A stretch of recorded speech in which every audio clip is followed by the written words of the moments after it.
Hello. In this program, I'm going to try to show you all the fundamentals of golf shot making that I've learned and applied in my own game over the past 30 years.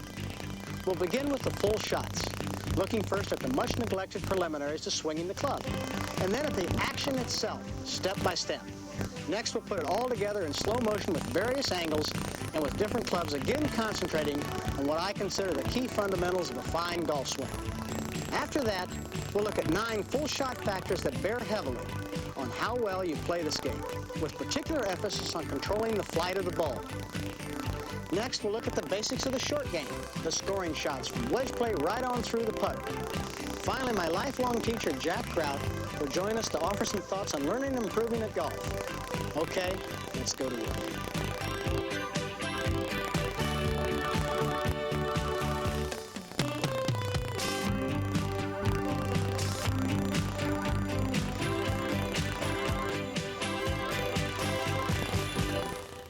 To play all the different shots in the game of golf, the rules allow 14 different clubs. But fortunately, you only have to learn basically one swing.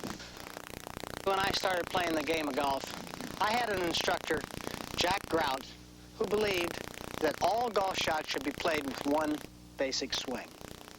He felt like the grip should be the same for all shots, the aim should be the same for all shots, the ball position should be the same for all shots, and the basic swing arc and plane should be the same for all shots. The only variables were the length of the shaft, the loft of the club, and whether the club face was closed at address or open at address to produce a draw or fade. Otherwise, the golf swing was the same throughout all clubs.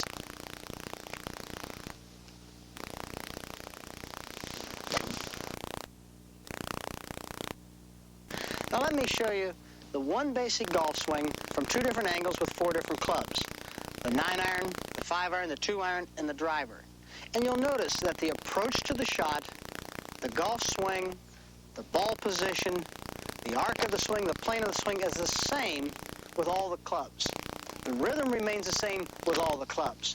The only thing that varies is that the stance is narrow with the 9-iron and gets wider as we move to the 5-iron, the 2-iron, and the driver. The ball is further away as we move from the 9-iron, the 5-iron, 2-iron to the driver. The swing becomes a little bit longer as the clubs progress, only because of the length of the shaft. But the golf swing and the approach to the shot remains exactly the same through all the clubs. And I think that's important in learning how to play the game of golf.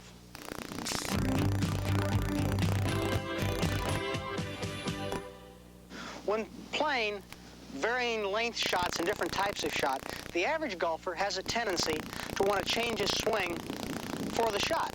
In other words, if he's got a short 5-iron shot, he takes a short swing. If he's got a long 5-iron shot, he takes a long hard swing. Not the same swing. I think that you should try to use the same exact golf swing for every shot. If you want to play a longer shot, hit a 4-iron. If you want to hit a shorter shot, hit a 6-iron. If you want to hit a shot right to left, close the face slightly. If you want to hit a shot left to right, open the club face slightly. Now, there's a million different things that you can do to play different shots. But basically, you want to use the same swing, the same approach with all shots.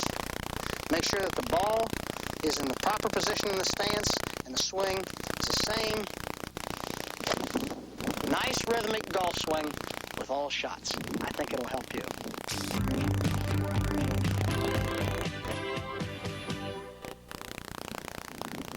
The grip is the simplest and easiest fundamental, and also the most important fundamental in the game of golf.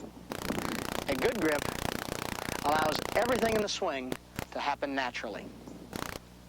What is a good grip? What are the elements of a good grip? Well, let's try to do as many things as natural as possible. First of all, let's let our hands hang at our sides. Now, as the left hand's hanging down at my side, that's where I want the club to fit, just where the way the left hand hangs. My right hand, as it's hanging to my side naturally, I just bring it up as though I was shaking hands with somebody, and I put it on the golf club. That puts both hands on the club in a reasonably straight fashion. Whether you use an interlocking grip, an overlapping grip, or a full finger grip, I don't really think makes much difference. It's a matter of personal comfort, how you connect your hands. Now, the left hand is the strength of the golf grip. It has to be the support. So the golf club passes diagonally across the palm of the left hand. If you were going to hit somebody, let's just say with the back of your hand, you wouldn't flick them with your fingers. You'd hit them with the strongest part of your hand, and that's the back of your left hand. And that's what I want the golf club sitting directly behind that. Now, the right hand is exactly the opposite. The right hand is the part that applies the hit. So I want to use the fingers of the right hand. Right across there. Now, why do I want to use the fingers? Well, if I were going to throw a ball, I wouldn't put it in the palm of my hand. I'd put it in the fingers of my hand, so I have something to snap it. So the combination of strength and hit are the two elements of the right and left hand put together straight on the golf club to produce a good grip.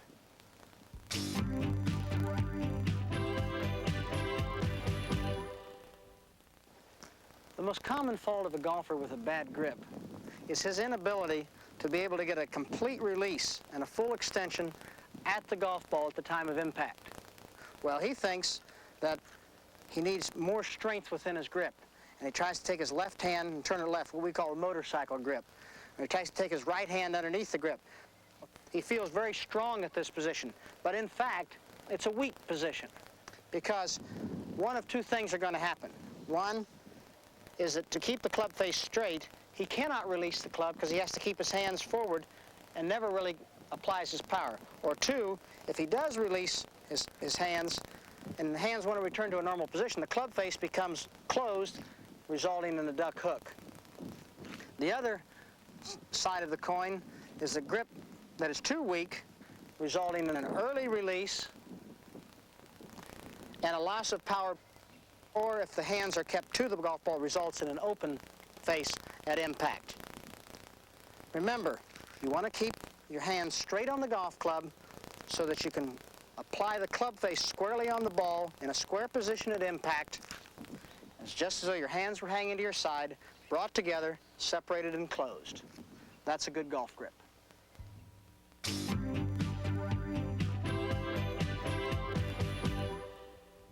The best golf shot in the world really doesn't make any difference if it isn't aimed at the target.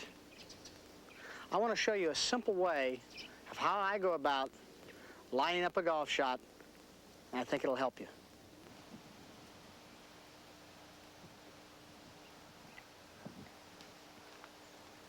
Is it easier to line up a 2-foot putt or a 40-foot putt? Well, obviously a 2-foot putt. Likewise, I'm sure it's much easier to line up a tee shot from 3 feet than it is from 250 yards. For the purpose of this exercise, let's use this tee. Now, that's illegal to do that during a round of golf, but when I am playing a round of golf, I try to pick out a spot, whether it be an old tee or a piece of dirt or a divot or some grass, something that's readily identifiable. And I try to draw a line from that spot back through the ball. So I'm sure you've seen me walk back behind a shot on television many times and do this, and what I'm really doing is I'm looking down the target line. I've picked a spot, I've got my ball, and I've got the target. And I try to draw a straight line between all those 3 spots. So let's see, this tee here looks, well, it's pretty much on line with the target. So I'm back here, I'll look at it, I'll walk up to the ball, and what I try to do is I try to take a parallel stance with the line that I've drawn, this imaginary line that I've drawn back through the spot, the ball, and the target. Now, of course, when I take a parallel stance, I then can get the ball right off the right spot in my feet.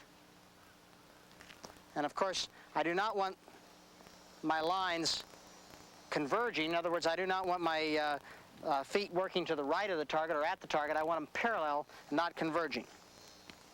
So here we are. Parallel lines. We know the ball's in the proper place in the stance. I look up for comfort, And now I'm ready to hit it.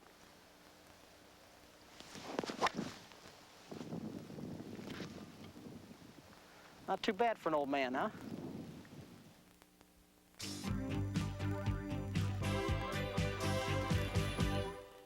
Tell me if you know this fella.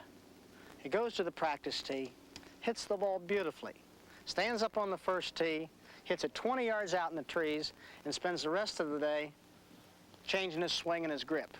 When in fact, if he'd have gone through our little lesson here and picked out a spot 3 feet out in front of the ball on the practice tee, hit a few shots, getting adjusted to that, walking up to it on the first tee, picking out a spot and taking his parallel line, he would have been able to stand up on the first tee with confidence and down the middle and off to a good round and a lot of fun.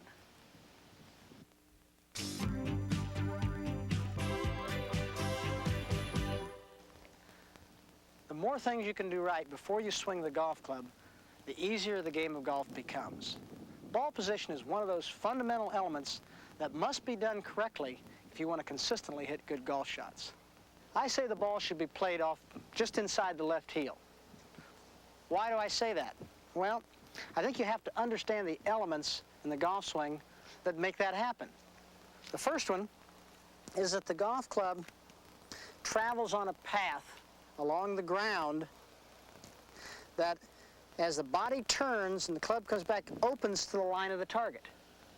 It then comes back to the ball, and at one point during the swing, that club face is relatively square to the target, and then passes through and closes and moves off to the left. The second element in the golf swing is that the club comes up in the air as it comes on the backswing, and at one point in the swing, that club reaches the bottom of its arc, and just prior to the bottom of that arc is where you want to make impact with the golf ball. The club then continues on up again. So it's the convergence of those two elements which dictate where you want the golf ball played in your stance. And for most people, as you try to move to your left side, that position will occur just inside your left heel.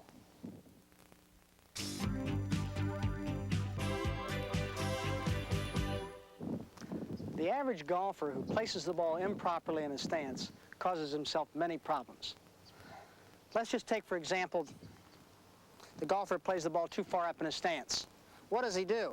Well, if he were corrected or dressed, he would be here. Well, now he's got to move up. He changes his shoulder, his head position, and his body angle. And his results are probably that he'll swing outside and down across the ball and hit down on it very sharply and not get a very pretty shot. Now, the golfer who plays the ball too far back in his stance, just the opposite problem happens for him. His body angle becomes too far back, his shoulders become closed, and he swings on a much lower plane back here, and he swings more up on the ball and usually hits the ball high to the right. Or you might sometimes see the fella who swings out over the top too. So he causes a multiple of problems, but it's all caused by the original position of being back behind the ball. Obviously, the correct position is off the left heel. To try to help yourself with off the left heel alignment, think in terms of having a perpendicular line to the line of your target or where your feet are going. Try to place that off the left heel, and if you can do that and think about it shot after shot, I think your chances of being consistent are certainly much greater.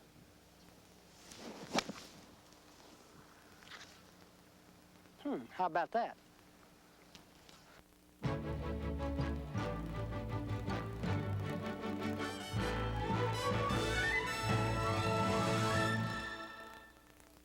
I know a lot of golfers find what we've just been talking about pretty boring, but the hard fact is that grip, aim, posture, and ball position account for at least 80% of good shot making.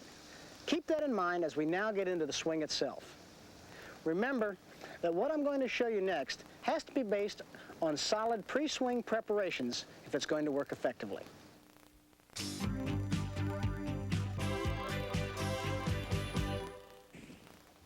The single most important element in swinging a golf club is a steady head. Without a steady head, all the other fundamentals go out the window. Fortunately, the good Lord put my head right in the middle of my body, as he did with most of you. Let's try to leave it there when we address a golf ball and when we play a golf shot. As we stand up over a ball, if our head is in the center of our body and we bend over slightly in the waist and where the club hits the ground is our address position, that is where we want to leave the head. Now, at that point, I like to feel as though I have a stake driven down through my head, down through my body, and into the ground. And I rotate around that stake when I play a shot. It sets up a slight hip-forward body angle, simply because my right hand grips down the club further than my left. And that body angle is in this position right here. Now, I try to maintain that body angle and my head position throughout the golf swing. So as I turn, you notice that my body stays at the same angle and remains in that angle throughout the golf swing. Now, why is that important? Well, if I move my head off the ball, I now get into a position where my body angle is back here, behind the ball, and it really dictates that the ball should be in a different position. Likewise, if I move my head forward, it does exactly the opposite on the other side of the ball. If I start with my head in the wrong position, then to get back into the right position, I have to move my head forward. And really, you don't want to be moving your head because you have just too many variables. So let's try to keep our head right in one spot and leave it there throughout the golf shot.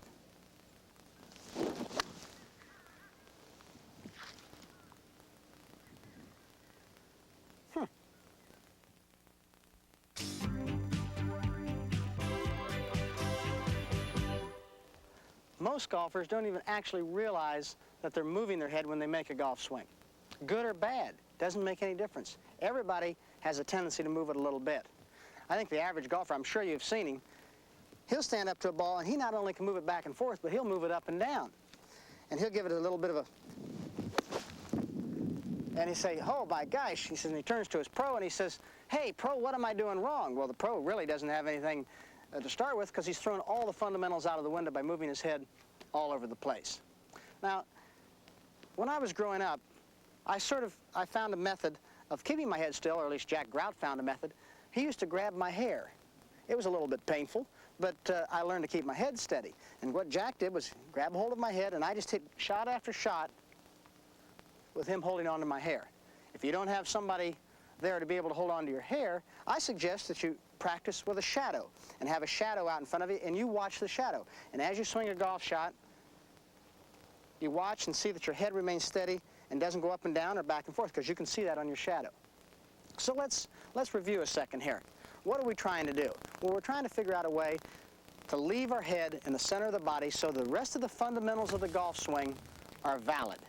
And if you do that, you've got a good chance of playing some good golf shots.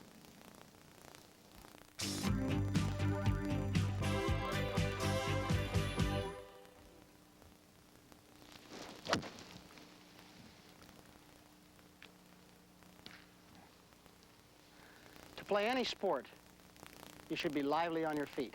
Golf is no exception.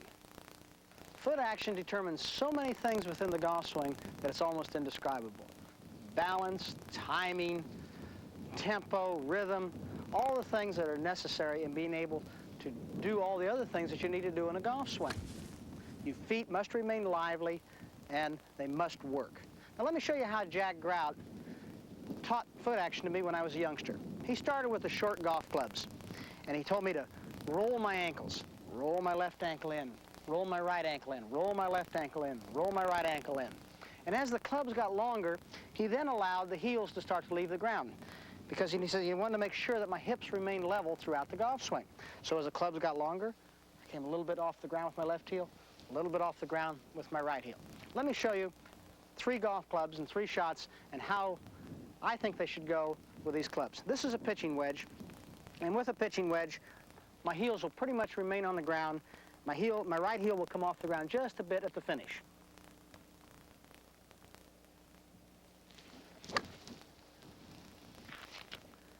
Now, with a 5-iron, you'll notice that my swing is a little bit longer, my stance is a little bit wider, and my heel will get pulled just slightly off the ground on the backswing, my left heel, and my right heel a little bit on the follow-through.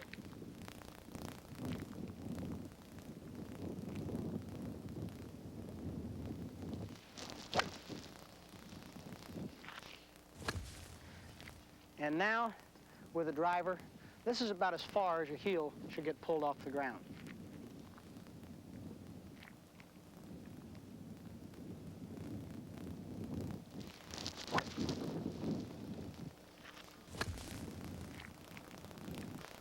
Understanding foot action can be really a big help to you.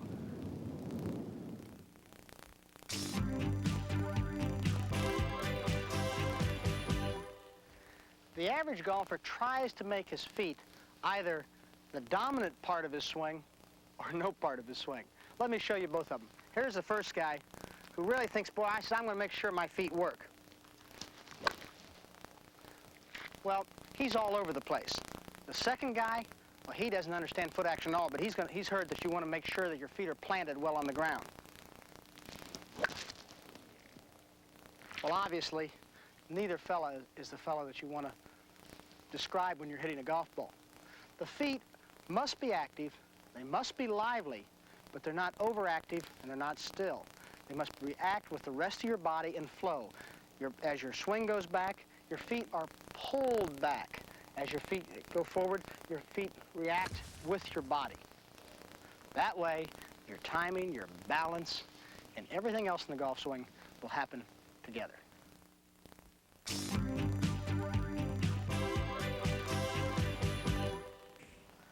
How many times have you heard someone say, you're swinging too fast? Swing slower. When really what he's saying is that you are too tense, and tension is the real culprit of a fast swing. A fast backswing is generally caused by tension at the start of the swing.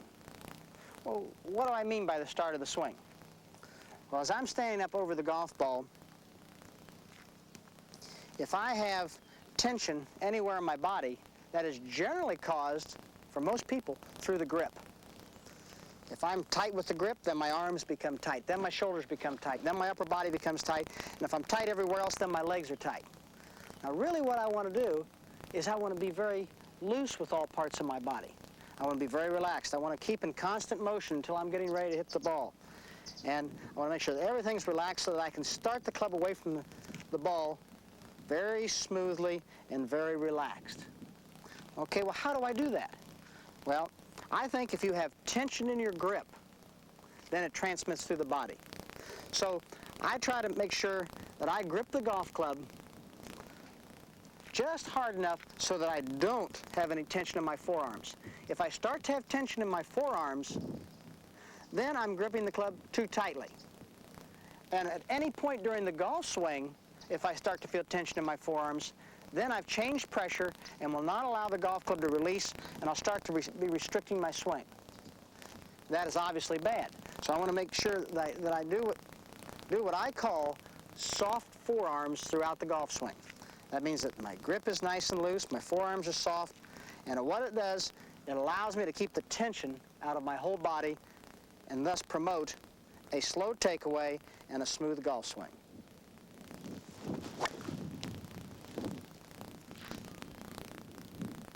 It worked.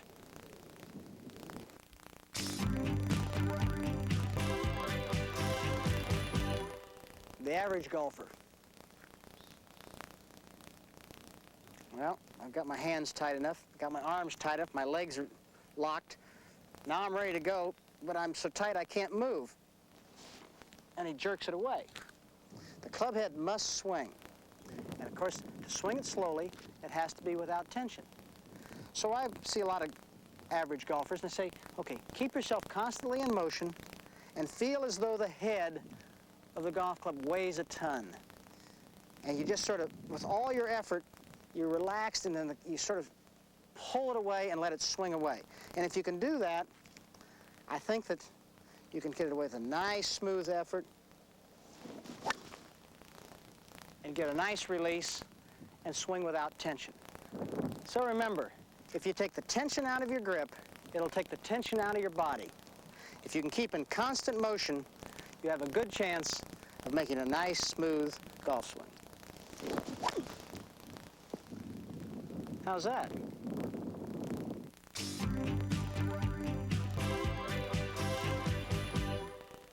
Once you start the backswing, make sure you complete it, for without a complete backswing, you'll lose your potential for power and accuracy.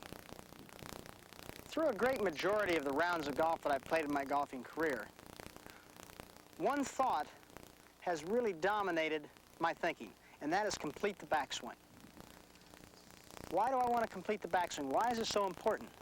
Well, there are two elements in the golf swing which we're all trying to achieve, and that's power and accuracy. And if we complete the backswing, we have a chance to deliver both of these simultaneously at the golf ball at the time of impact. First of all, power. Power is gathered by a turning of the body, a turning of the upper body and the lower body, and a completion of the backswing of the club going to a parallel position. At this point, the lower body uncoils first, bringing the upper body, my hands, the club, and the club head last behind it into the power position and delivering the power. Secondly, as far as delivering accuracy, I want to make sure that whatever line I take the club back on, I bring the club back approximately on the same line. So if I take the club, and for most shots slightly inside, back to this point here, which again in the same position I was in the power position, I want to release it right from that same position, right back down the same line, so that I can have both my power and accuracy happen at the same time.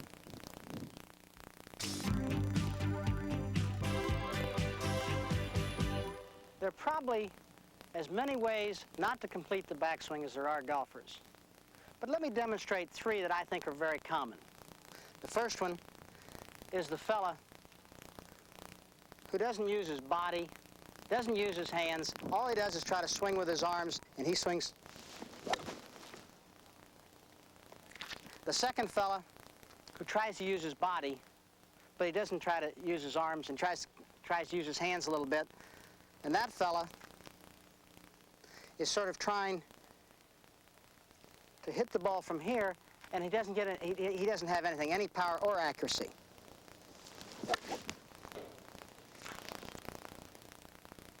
Now the third fella who says, well, I'm going to complete my backswing, you know, he's going to do that, so he's going to not use anything but his hands. So he gets back, he says, okay, I've got it.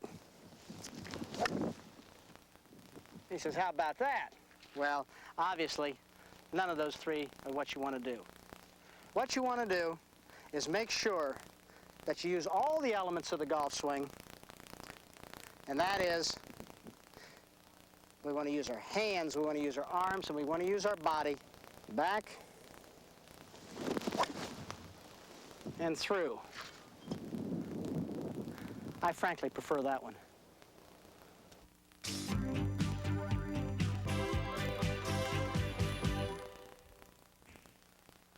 Something that may surprise you, but I firmly believe, is that it's impossible to release the club at the top of the downswing too soon as long as you move to your left side.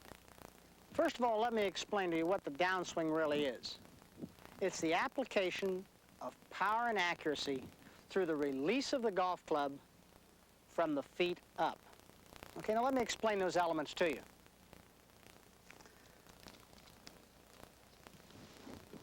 The first movement that you make from the top of the swing is moving to the left side. That's by probably planting the left heel. You move to the left side, it releases the lower part of your body, your upper part of your body, your arms, your hands, the club, and the club head is the last thing to really get going. Now, to get that complete release, you move and it generates the pull of everything here, and the club is pulled down into the hitting area. Now, do not try to keep your release from happening till this point, though, because if you take this point and take that to the top of the swing, you'll see it was here, and the club has been released from there to get to this point. So as you start down, the club is released at the same time. So as long as you move to the left side, you go ahead and release the club so that you can get maximum extension at the point of impact. And that is important because that's what you're trying to achieve, to get full power and accuracy at the moment of impact.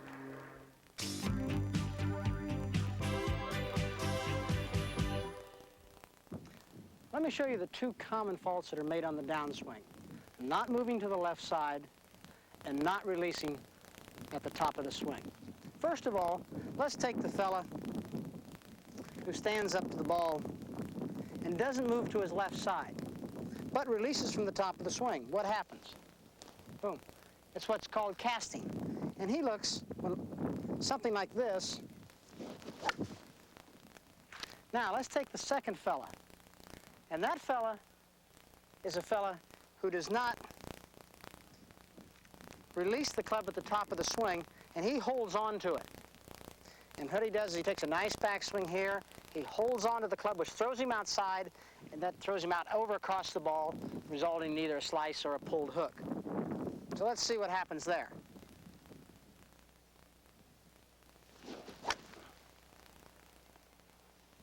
That doesn't look very good either.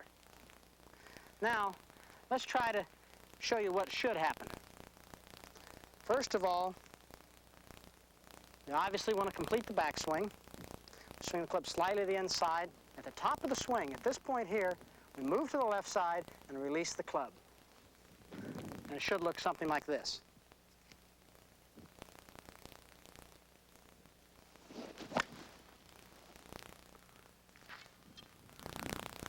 I frankly prefer that one.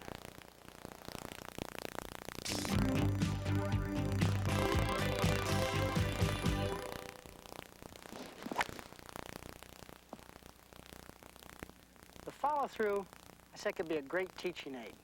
Well, how can it be a great teaching aid? The golf ball's already gone. But let me show you. The follow-through is really a mirror of the backswing. In other words, if I'm followed through to here, if I draw that swing back, say, gee, that was the right position to be in here. If my follow-through is over here, and I draw that back, all of a sudden I found I'm outside going back. Or if my follow-through is out here, I draw that back, now I'm too far inside. If I stand here and all my weight is on my right foot, I say, how did I get there? How did my weight end up on my right foot? Well, I mirror that. It's probably because I have my weight on my left foot on the backswing rather than my right foot. So there's many, many different things that you can pick up from this. Right from the chip shot, right through the driver. If a chip shot, you only take back this far, you want to take it through only this far.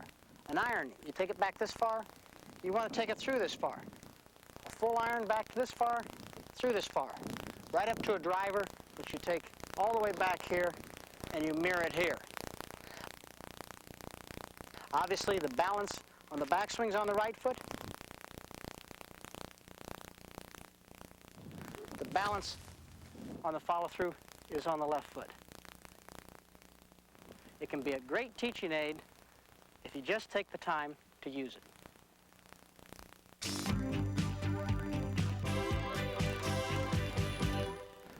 There are three kinds of false follow-throughs that the average golfer does. First of all, the golfer who doesn't think the follow-through is important at all.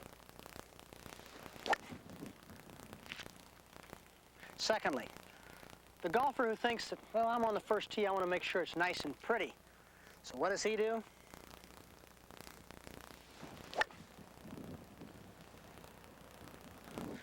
Pretty, but useless. The third fella who thinks you hit the ball with a follow-through. And what does he do? Well, he sort of, you might say, forgets to make a backswing. Again, useless. The follow-through should be the mirror of the backswing. If you're going to make a backswing and it's only this far, it should only go through this far. They should be the same. So when you're going to take a full swing, you should take a full follow-through. It should look something like this.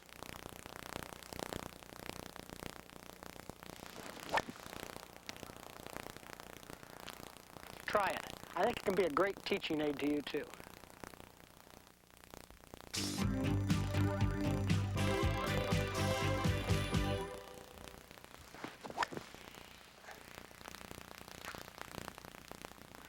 Whew, that went a long way.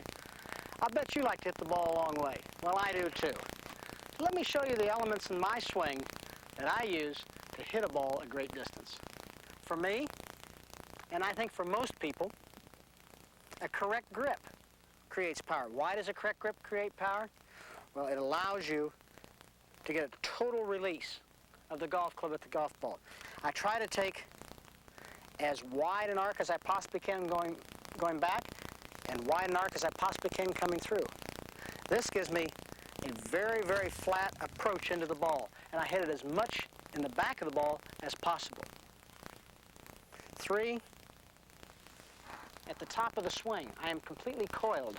My legs are in a position to where they can really start to drive.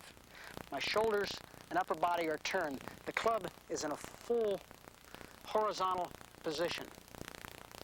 Now, from this point, I drive with my legs, release the golf club, uncoil my body, and release completely at the golf ball. All these elements help do the one thing that is necessary to create power, and that's make sure that this, the club head, moves fast.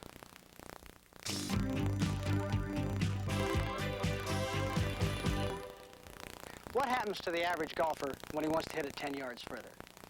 Well, the first thing he does is he gets all charged up, he gets all ready to really nail it, and he walks up to the ball. First thing he does, he gets the club in a death grip. Then as he's standing up over the ball, his arms lock up. Then his shoulders and upper body, and then his legs. And now he's really ready to hit it. And what does he do? He swings as fast as he can and hits it 40 yards offline. Well, obviously, that's not what you want to do. To hit a ball further, you must use all the elements in your golf swing to their fullest degree. What I mean is you want to make sure that you take as long and full a swing and allow yourself to complete your backswing, allow your legs to work, and allow to get yourself time to get a complete release at the golf ball. And how do I go about doing that? Well, when I get ready to hit a golf shot, and I want to hit it a little bit further, I make a very conscious effort to be more relaxed and swing more slowly at the start of the swing and try to maintain that pace throughout the swing. After all, this, the club head, is what we want to move faster, not everything else. All the other things do is help that to move faster. So this is what I try to do. I walk up, I get nice and relaxed, make sure that everything is good and relaxed, and take as long and full a swing as I possibly can, but with a conscious effort to remain slower.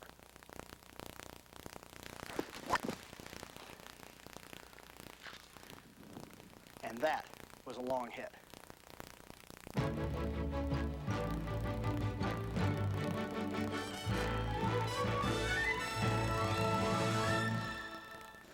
So much for the basic components of the swing.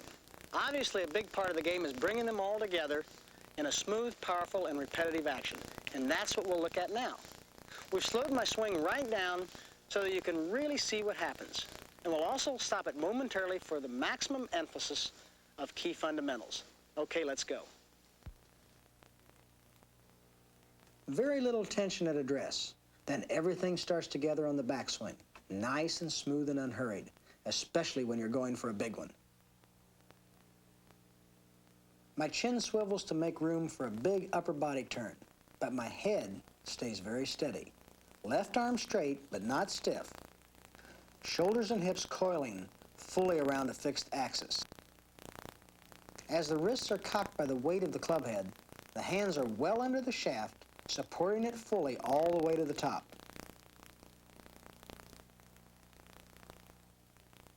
Notice how the back of the left hand and the angle of the club face remain constant, which means both are staying correctly square to the arc of the swing. Here's another good look at how the shoulders and hips turn together to their maximum coil at the top of the swing, the main source of power in the golf swing.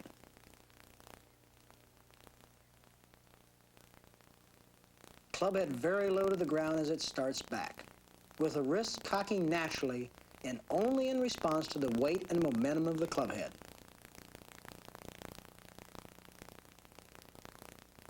Notice the angles of the swing.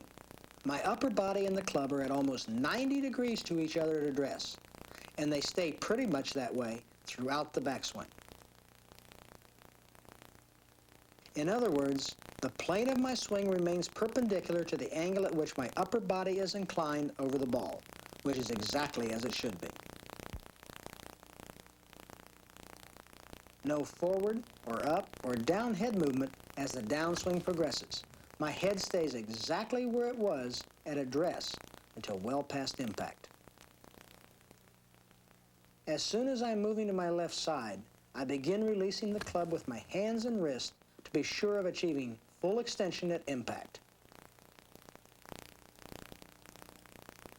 The lowness of my right shoulder, hip, and heel through impact show I'm staying down properly on the shot, that I'm swinging under and not around myself.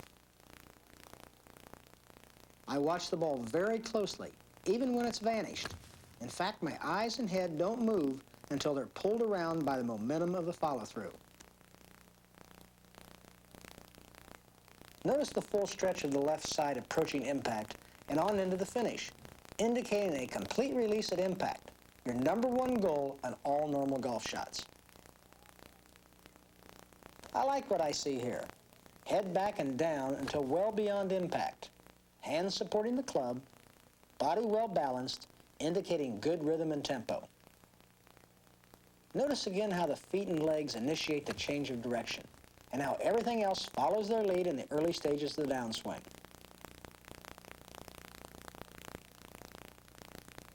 But at the same time, you have to get that club head moving if you want to hit the golf ball hard and true. You must release immediately as you move to your left side. Notice how my left heel gradually rises as my weight shifts to my flexed and braced right leg, allowing me to turn fully with my hips remaining level. Then I quickly replant my left heel, which shifts my weight back to my left side as the first move of the downswing.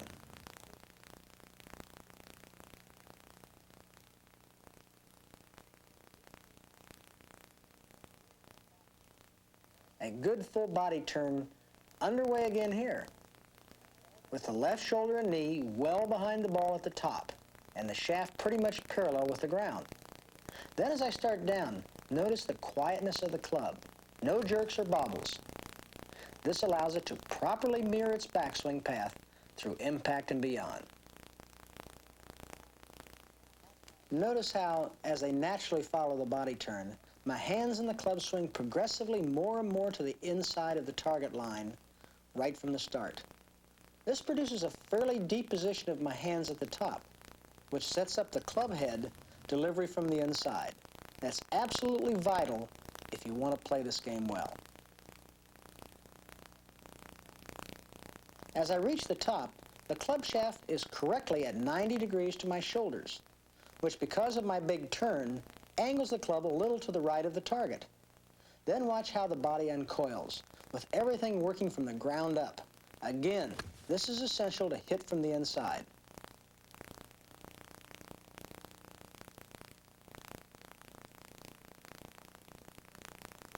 Watch the foot and leg action again, because it's the key to a very full turn while keeping the swing centered and well balanced.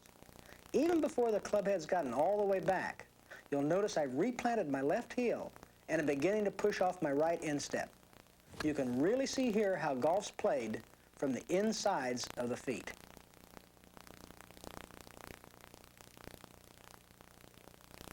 Left knee pulled well behind the ball, as the right leg remains a solid brace for the body's coiling action.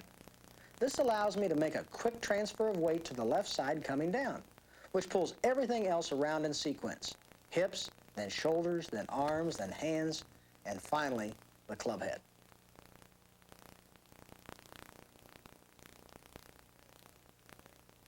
Here again, you see how everything starts back together, with the hands and the club immediately swinging to the inside in response to the turning of the body.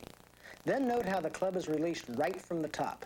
Allow me to deliver it along that same inside path and also to reach full extension, left arm and shaft in a straight line at impact.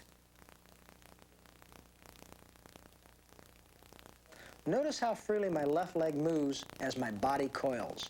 There's hardly any weight on this leg at the top, which is a big factor in making a full body turn.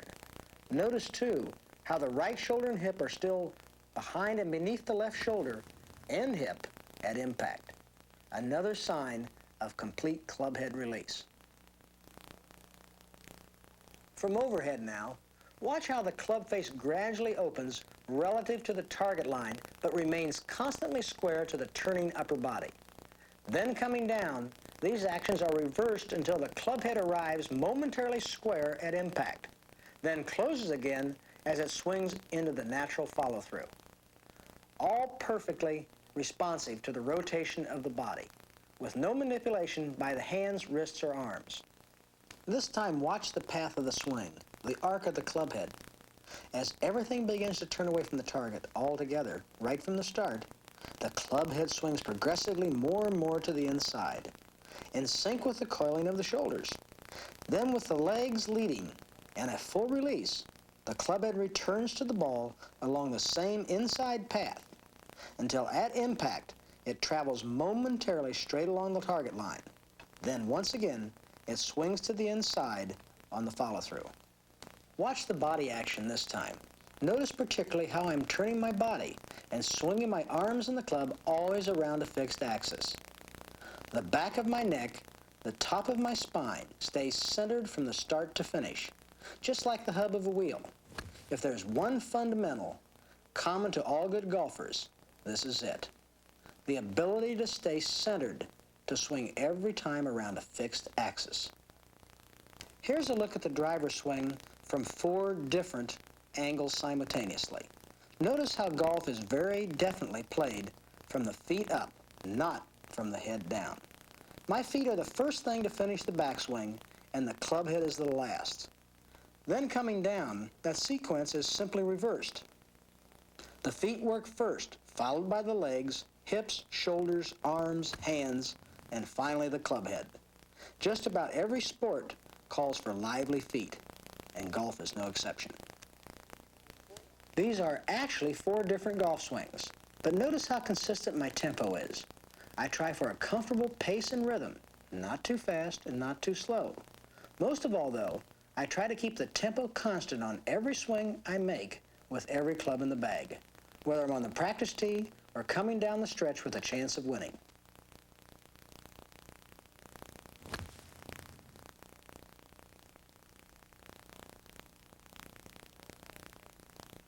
Notice how I'm hitting the ball with the head of the club, not with my arms, not with my shoulders, not with any part of my body, but with a weight at the end of the stick, with a club head. Always remember that you can get distance only from club head speed, never from body force. So go ahead and really use that club head.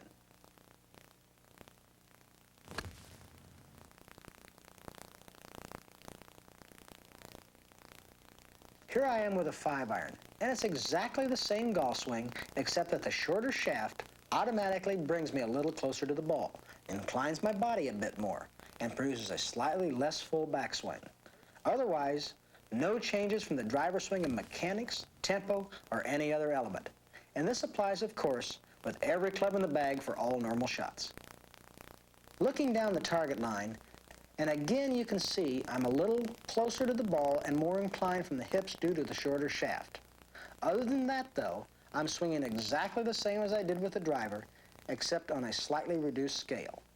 If there's a secret to winning golf, it's repeatability, which is why every good golfer strives to build one solid, fundamentally good golf swing. Notice the fundamentals still at work here. Swinging, as always, around a fixed axis, and once again being sure to get a good proportion of my weight onto my right foot on the backswing. If you don't shift your weight away from the target going back, there's no way you can properly transfer it towards the target coming down, which will always cost you distance and accuracy. I try to keep myself as free of tension as possible throughout the entire swing with every club, and particularly in my hands and forearms. Get too tight in the hands and forearms and the tension will flow from there to the rest of your body. A good golf swing is one continuous flow of motion, and the more tense you are, the less smoothly and fluidly the motion can flow. Now down to the wedge, and again notice that nothing basically changes except distance from the ball, the angle of body inclination, and the progressively smaller scale of the swing, all created by the shorter shaft and the decreasing need for power as opposed to accuracy. The fundamentals are still there, coiling and uncoiling around a fixed axis, a nice smooth weight shift back and then forward, and full releasing of the club for maximum extension at impact. You'll notice as I swing through the ball here that the divot is pretty shallow, even though the short-shafted club makes for a much steeper or more upright swing path. That's because I'm still coming into the ball from the inside, which lets me release fully, which in turn delivers the club head along a relatively shallow arc through impact. And believe me, hitting from the inside is an absolute basic of good golf, whatever club you are using. Notice again here, even when power isn't important and the whole action has been scaled right down for maximum precision, how golf is still played very much from the ground up. Wedge, driver, or anything in between, you must be lively on your feet. You must use your lower half properly if you want to hit consistently good golf shots.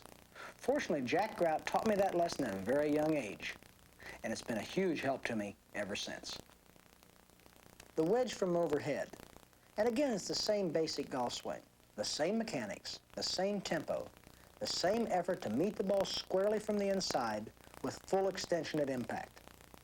And now, as I make what looks like a well-balanced follow-through here, I'm going to quit talking and simply let the action flow for a few more minutes so you can look at it in relation to your game and pick up whatever pointers you might feel to be most helpful to you.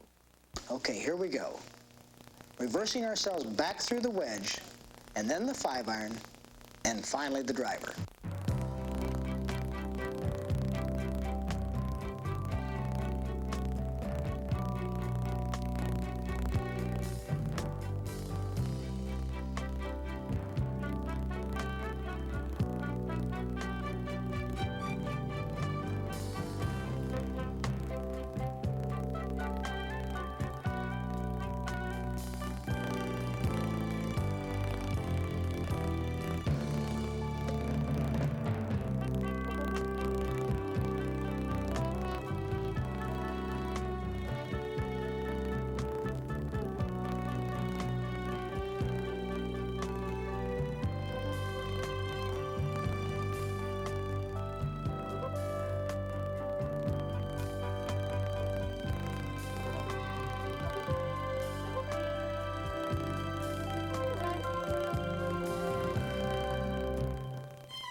Golf might be a lot easier if there was no wind and no slopes, but it would also be a pretty dull game. The natural challenges it offers are a big part of its appeal. But to fully meet them, you have to know a lot more than one basic golf shot. So let's look at what really separates the men from the boys in this game, controlling the flight of the ball.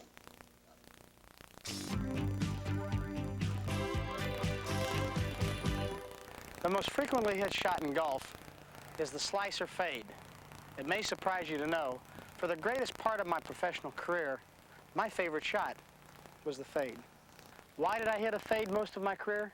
Well, first of all, the straight shot is not only the hardest shot to hit in the game of golf, but the only time it'll go at the target is when you hit it. Otherwise, it's going to be moving away from the target with a hook or a slice.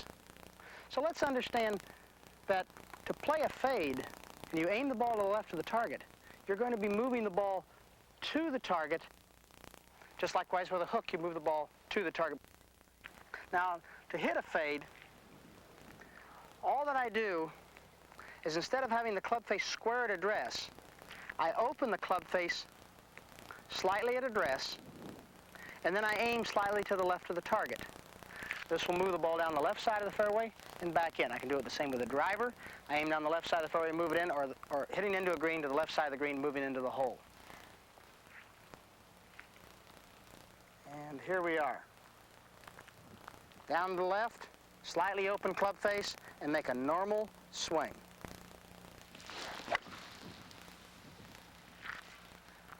Should produce a nice little left to right fade.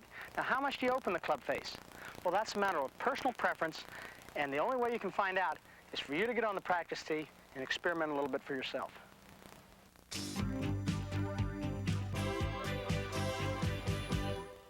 The average golfer tries to aim the ball down the center of the fairway.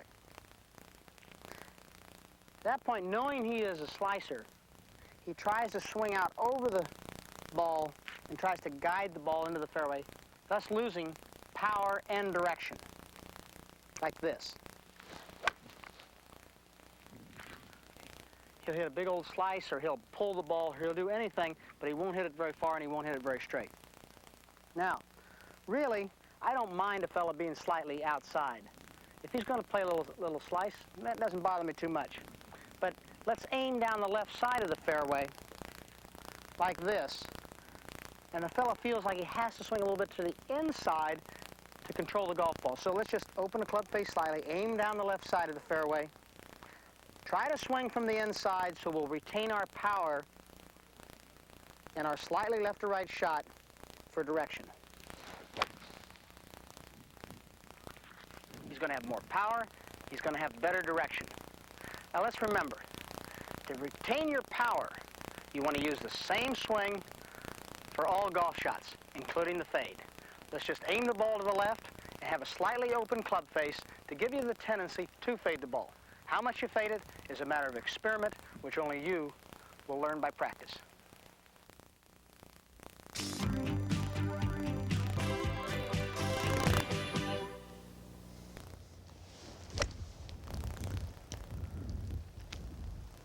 If you want a little more distance and still control the golf ball, you should learn how to play a draw. To hit a draw, I think you should first understand what produces a draw. A draw is produced not by coming in to the ball with a square club face, but by coming into the ball with a closed club face, or the club face turned in at impact. Now, I don't want to change my golf swing to play a draw. What I want to do is make exactly the same golf swing that I've made with every other golf shot, but by the turning of the club face in, I will take loft off the club and produce a little extra distance, produce a spin that will make the ball go to the left, and to compensate for that, I aim slightly to the right of the target. And depending on how much I want to draw the ball is how much I aim to the right of the target and how far I turn the club face in. Well, what should that do? Well, as you look down the line of the target, that should make the ball go left. So let's aim to the right of the target to compensate for the closed club face. Now, all I want to do from there is make a complete golf swing. And this is what should happen.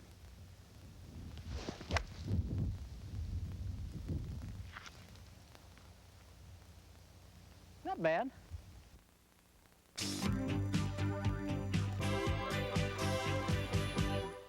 How does the average golfer go about hitting a draw? Well, he's been taught to, first of all, move his left hand over here, move his right hand under here, okay? Now, he's going to close his stance. He's going to bring his right foot back. Well, now he's got to take the club to the inside, which he pulls it back in here, and then he's got to make sure as he goes through the ball, he's got to roll his wrists over to close the club face, and it looks something like this. Oh boy, wasn't that a nice, pretty little draw? Let me see you do it again. Well, obviously he can't, because he has too many inconsistencies, and he hasn't used his basic golf swing and the one that he's used to. To play a draw properly, when you're on the practice range, let's say you decide to close your club face a little bit, and you aim a little bit to the right of the target, and it produces a 5-yard draw. Fine. We'll close a little bit more and see if it produces a 10-yard draw. Now, you'll notice that when you close the club face and aim to the right of the target, you'll also get a little bit more distance out of the shot. So if you're playing a 5-iron distance, many times you can play that with a 6-iron because it produces more distance. Or if you have a 4-iron shot, you can take the 5-iron and get the extra distance that you need. And it should look something like this. Aim slightly to the right of the target, close the club face slightly, and make a normal swing. I hope a draw helps your golf game.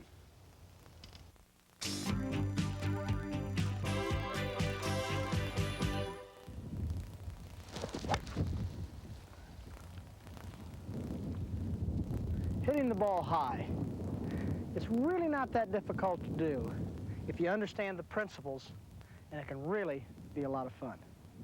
I think probably the most enjoyable and satisfying shot I can play in golf is when I'm behind a tree or an obstacle in trouble, and I'm able to get the ball up quickly and fly it to the green, particularly with a long iron. I have here a 1-iron in my hand, and let me show you how I go about hitting the ball up in the air. First of all, I'm going to use the same golf swing that I use with every other golf club. Let's just take that as a given. Secondly, I'm going to open the club face to put loft on the club. Well, you say, well, that's going to make the ball slice.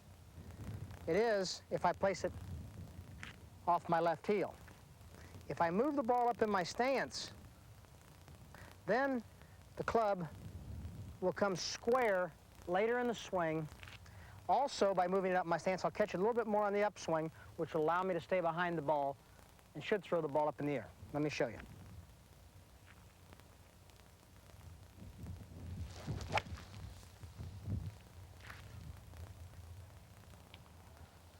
Well, you might say that that'll also make the ball go shorter. Well, it does. So when you're hitting up over an obstacle, you probably need one more club to play that high shot. But also remember, when you're playing downwind is the other reason you're going to play a high shot, to stop the ball quickly on the green, so that the wind will compensate and give you the extra distance you need, and the high shot will stop the ball quickly.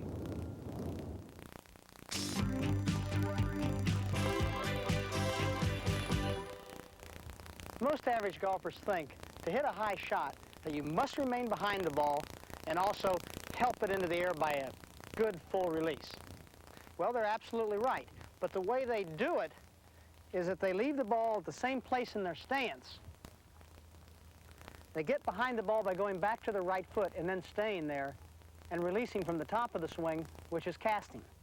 Something like this. Of course, they always finish the swing.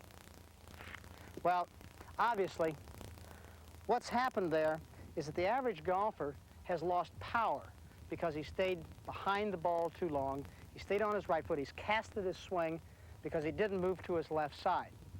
What he should have done was move the ball up in a stance, opened his club face slightly. This keeps him behind the ball by moving the ball up. It also puts the loft on the club to get it up in the air.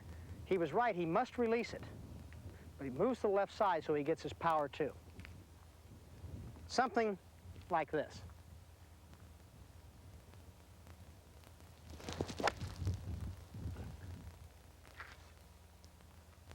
You can do that too. Just give it a little bit of a try.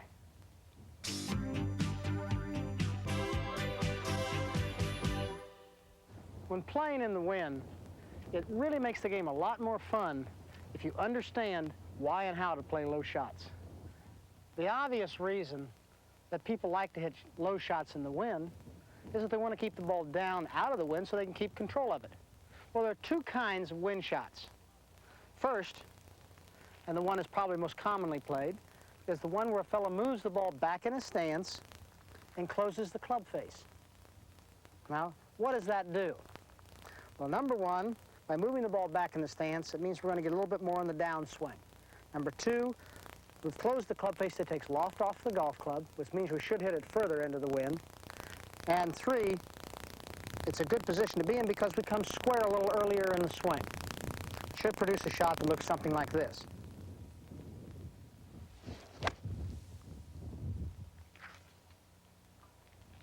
Now, the second method of hitting a ball low comes from taking exactly the same swing that you'd normally take with any other shot. All you do is reduce the length of the golf club and take a longer club, meaning if you have an 8-iron shot, maybe take a 6-iron and go down the shaft 4 or 5 inches and do exactly the same thing you would with any other golf shot. What does this do? Well, having less loft will keep it lower, the shorter shaft will make it go shorter, and you're not really hitting the ball quite as hard because you don't have as long a shaft, and you're going to produce less spin, which will throw the ball or keep the ball lower in the air. So here we are. Right here, normal swing.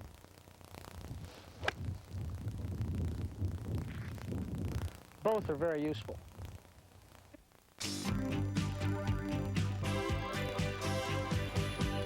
The average golfer, not enough club in his hand and hits it too hard in the wind. What does it do? The ball goes out low, shoots up in the air, ends up 20 yards short of the target. Well, what he really wanted to do was use a combination of the two things I just talked about, the two lessons. One, you move the ball back in your stance, close the club face. Two, go down on the shaft. If you have a long iron shot, let's say a 1 or a 2 iron, and you move the ball back in your stance, you're not going to put a lot of spin on the ball, so you don't have to worry about shooting up in the air. And by closing the club face, you're going to put a slight draw on it, which will also help keep the ball down. As the shot gets shorter, the club lengths should vary. In other words, if I've got a 5-iron shot, I should be using a 3 or 4 iron going down the shaft. As I go to an 8 iron, I need a 6 iron to go down the shaft. As I get up to the 9 or the wedge, I take even a 7 or an 8 and go way down the shaft to take the spin off the golf ball and to be able to control it. I've got a 6 iron here. I'm going to play an 8 iron distance shot. And when you do that, you'll have a lot more fun playing in the wind because you're going to control the golf ball.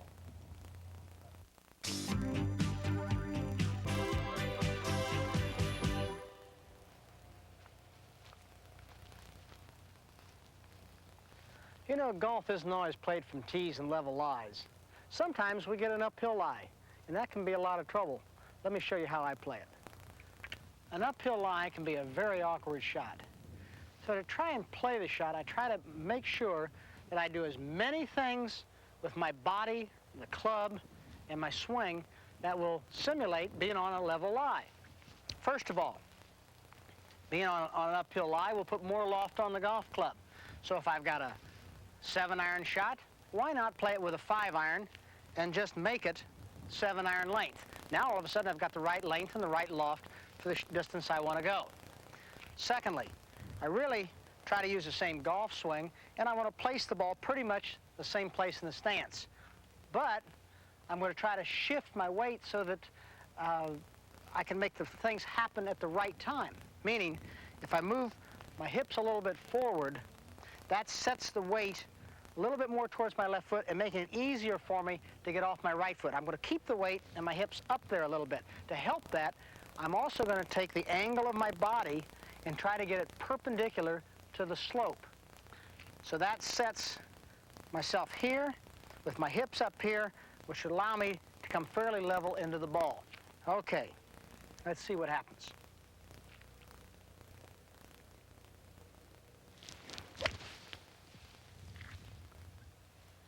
Worked all right there.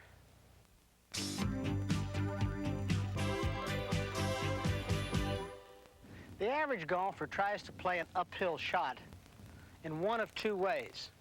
Usually, he will try to make sure that he gets the ball first. He tries to get his weight up on his left foot. So he moves way up here on his left side, and he hits. And what does he do is he just drives the club into the ground, and the ball never really gets up or goes anywhere. The second method that the average golfer tries, he says, well, I want to make sure I get the ball up off the hill, so he gets his weight way back on his right foot so he stays well behind the ball, and then he stays right there, and he hits it from there, and what does he do? He hits it straight up in the air and doesn't get any power. Well, obviously, the combination of the two is what we're trying to get to. He wants to get his weight forward so he can get his weight to his left side. We do that by shifting our weight to our left side here. We're going to get behind the ball so we swing level the hill by changing our body angle. So let's do that again. Hips forward, body angle back, swing the length of the hill with a club that will simulate the distance you're trying to go. Instead of a 7-iron, let's use a 5-iron and choke it down to a 7-iron length. We then are free to play the shot.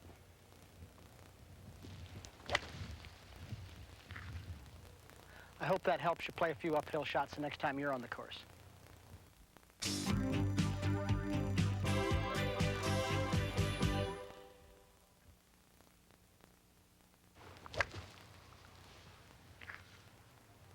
For most people, the downhill lie is the most difficult and awkward shot that they play in the game of golf.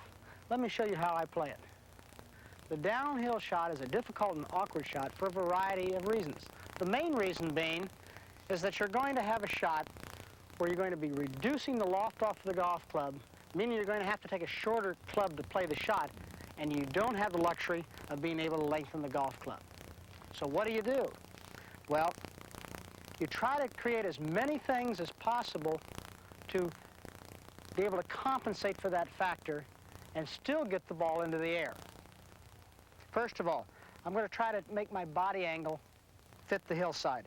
I'm going to try to move my hips back and most of my weight back to my right foot at the address. What does this do? Well, by putting my body angle perpendicular to the hill, I'll then be able to swing as normal as possible and on the line of the hill.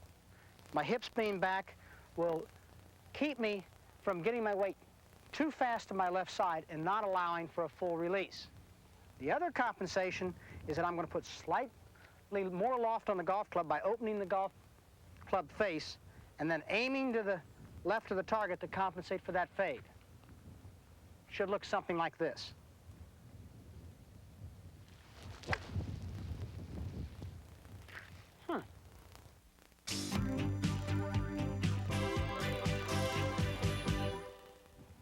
I know this is a complicated lesson, but the problem in playing a downhill shot is to get the ball in the air.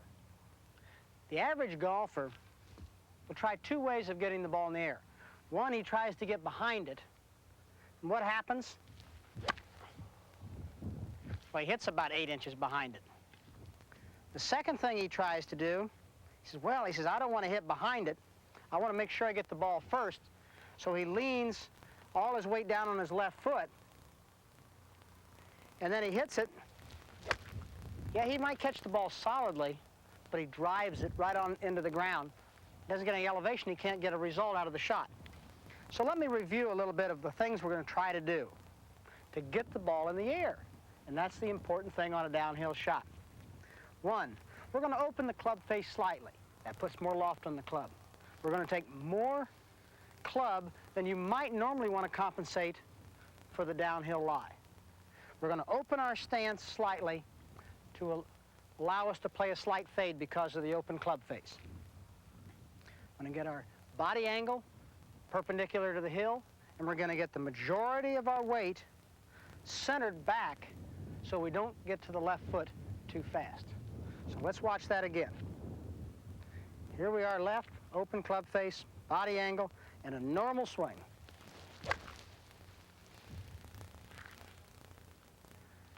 I hope that helps you the next time you get in this awkward position.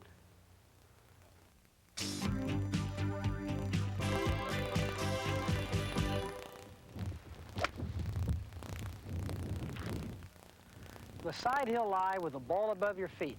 A lot of people have trouble with it simply because they don't understand it. Let me explain it to you. When the ball is above the feet in a golf shot, the angle of the plane must change to conform with the side of the hill. What I mean by that is, if your normal plane would be here for a level lie, that would put the toe of the club into the side of the hill. So you really must conform the sole of the club to the side of the hill and swing on that plane. To do that, you need a slightly more erect body angle. You need to try and keep your head as still as possible. To do that, the natural tendency is to fall back down the hill because you're on the side of it. Is to keep more weight on your toes. And also, the club, as it swings, will produce a natural hook because the club face will be coming in at a different angle and will naturally throw the ball off of the flat side hill lie to the left. So we aim to the right of the target to compensate. Everything else is the same. Ball to the right of the target, slightly more erect, weight slightly on my toes, and a normal swing.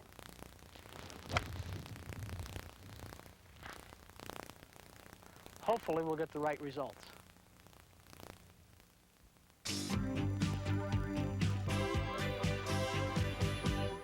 When the average golfer is confronted with a side hill lie, the ball above his feet, he'll generally make one of two mistakes. The first common mistake is he'll try to play it as though he were on a level surface or a flat lie. And what happens, he'll get the toe of the club caught into the hillside, something like that, and the ball might go anywhere. Now, the second fella, he understands that he might get the toe of the club caught in the hillside, so he stands a little bit more erect to compensate for that. But as he stands more erect, he forgets a little bit about his balance, and all of a sudden, he's standing there and hitting it like this. He falls right back down the hillside. Well, obviously, a combination of those two is what you're looking for. You're looking to keep your weight into the hillside. You're looking to keep a slightly more erect posture to be able to fit the plane of the swing to the side of the hill. And remember that because you're on the side of the hill, the ball will probably hook, so you need to aim slightly to the right of the target to allow for the hook. Then you just go ahead and make a normal golf swing.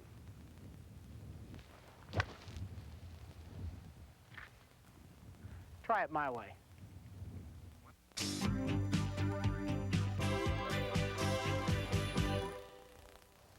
The side hill lie with the ball below your feet is one of the most difficult shots in the game of golf. Let me show you why and what to do about it. First of all, if I were playing a shot with the ball above my feet, I could take the club and allow the sole of the club to fit the contour of the hill by moving up the hill. But with the ball below my feet, as I move the club up the hill to let the sole fit the contour of the hill, all of a sudden there's a point where I can only go so far, and the heel then gets in the way. So what I try to do to compensate for this is I try to keep as much weight as I possibly can on my heels and my middle body back as far as I can. This allows me to keep from falling down the hill. It also allows me to keep my head steady, which is going to have a natural tendency to fall out over the hill. And it allows me to bend my upper body to help fit the contour of the hill a little easier. Now, as I bend over, I also find that if I look down at the club, the angle of the face of the club is going to want to come in at such an angle as to produce a slice. So I should aim to the left of the target and just allow it naturally to happen. This is where I get the extra help that I've needed, in that by moving around on the hill, I'll be able to come up the hill with my swing a little bit more, and this will allow me to avoid, as much as possible, catching the heel of the club in the ground. So here's what it looks like.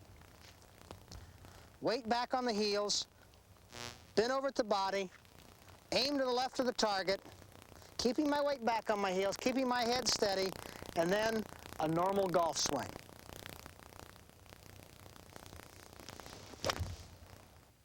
Weight back on the heels, bend over at the body, aim to the left of the target, and then a normal golf swing. Produces a little fade, and hopefully goes somewhere near the target.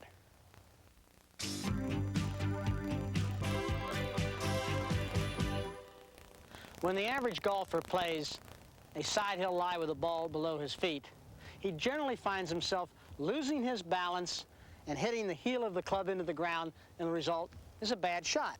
Something like this.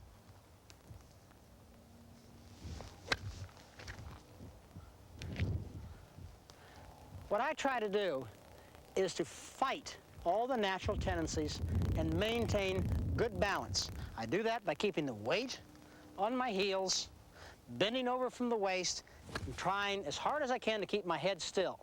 I aim to the left of the target to allow for the natural tendency for the ball to slice, and then I try to swing normally.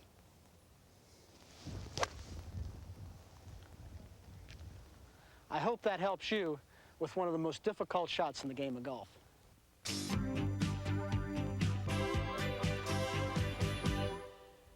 Practicing. It's a waste of time unless you know how to practice or why you are doing it. I practice for 3 different reasons. The first is to warm up for a golf round. I might hit 15, 20, 25 shots, starting with a pitching wedge representing a short club, the short iron with the 8 iron, the middle iron, 5 iron, long iron, a 2 iron, and probably a driver, and then finish off with a few pitch shots. Now, the average golfer, he finishes work at 4 o'clock, he goes to the golf course, his buddies are saying, come on, let's get to the first tee. What does he do? He rushes to the first tee, he picks up a club, he hits it down the fairway, and he chases it around 9 holes of golf. What does he hit? Maybe 15, 20, 25 shots in 9 holes of golf? He's all warmed up, and then he goes in and has a drink. Well, obviously, it only takes about 5 minutes to warm up for a round of golf. So it doesn't take very long to go out there and just hit those few shots. And I think that's very, very important to understand what kind of swing you're going to use that day. Second method is when I'm not sure what I'm doing, or I'm having a fault in my swing, then I go out and I start off trying to figure out what that fault is, but I start off with the basic fundamentals. I start with my grip, I start with my stance, I start with my posture, my ball position. 9 chances out of 10, it's a basic fundamental that has caused my problems, not something I'm really doing in my swing. My swing is not really going to change. The third method of practicing is when I'm trying to really groove a certain thing in my swing and make sure that what I'm doing is right. Now, I do this a lot after I play a round of golf, whether I've played good or bad. But particularly, even if I'm playing well, I go out and I'll hit a few shots, making sure that I understand that what I'm doing is right, and I understand why I'm doing it. And I don't go out there and hit 500 balls. I might go out and hit 15 shots, I might go out and hit 50 shots, I might hit 5 shots. When I understand it, I've practiced with a purpose, and I get away from it.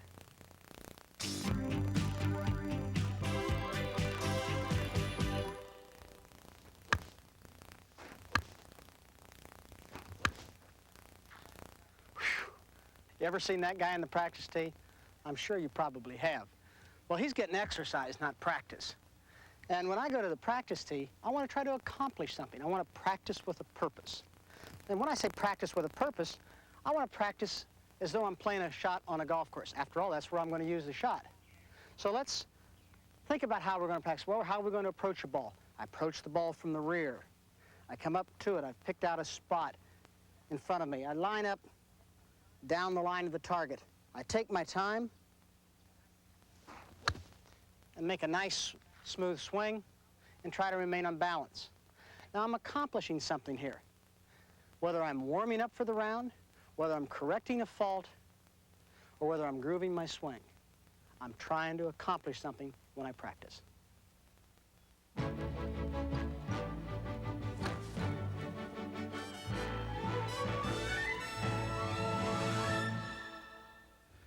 Want to lower your scores without rebuilding your swing? Devote some extra practice time to the short game, and I promise you that will happen. The reason, of course, is that these are the scoring shots, the stroke savers, the area where you can most easily recover from previous mistakes, where your goal should always be to turn 3 strokes into 2 or 2 into 1. Let me show you how I go about doing that.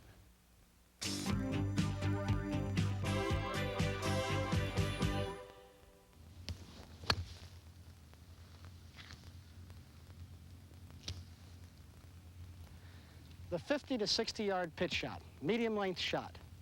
A shot we all frequently have to play, and I'm afraid we're not as good at it as we should be. Let me show you how I play it. First of all, I play the middle length pitch shot with a sand wedge. As a matter of fact, I play all pitch shots with a sand wedge, as do most of the pros on the tour. Secondly, I want to make sure that I'm as aggressive as I can possibly be with this shot to be able to get as much control on the golf ball, either through spin or through hitting a soft shot into the green. Now, how do I go about being aggressive? Well, I want to make sure that I'm hitting the ball as hard as I can at the bottom and not make it go a great distance, maybe just 50 or 60 yards. Well, if I would hold the club at the end, the ball is going to go a great distance. If I go down the club or down the shaft and reduce the length of the shaft of the club, thus reducing the length of the club, I should hit a shorter shot, even if I hit it with the same power. If I reduce my arm swing from there to here and play the shot with more hands, I'll again not hit the ball as far, but I'll still be able to hit it hard. So let's see how I go about playing the shot. I use a fairly narrow stance to keep my feet nice and loose and being able to be very fluid so that I can be very quick on my feet to be aggressive. Next, I play the ball off my left heel. My head is pretty much over the top of the ball. I grip the club shorter. I make sure I play the shot with a lot of hands, and I'm trying to be very aggressive.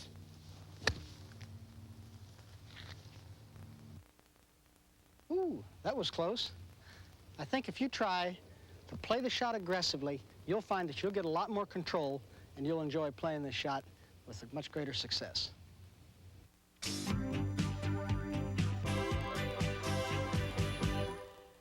There are quite a few ways that the average golfer has trouble playing a middle-length wedge shot. But I think the most common is that he takes too full a swing and eases off into the shot. Something like that, resulting in the inability to spin the ball or the inability to control the ball through being aggressive. What should he do? Well, first of all, he wants to get clubhead speed to get spin, so he needs to use his hands. Secondly, he doesn't want the ball to go very far, so he needs to reduce the length of the club by going down the shaft. This combination, along with quick feet and your head right over the ball, should produce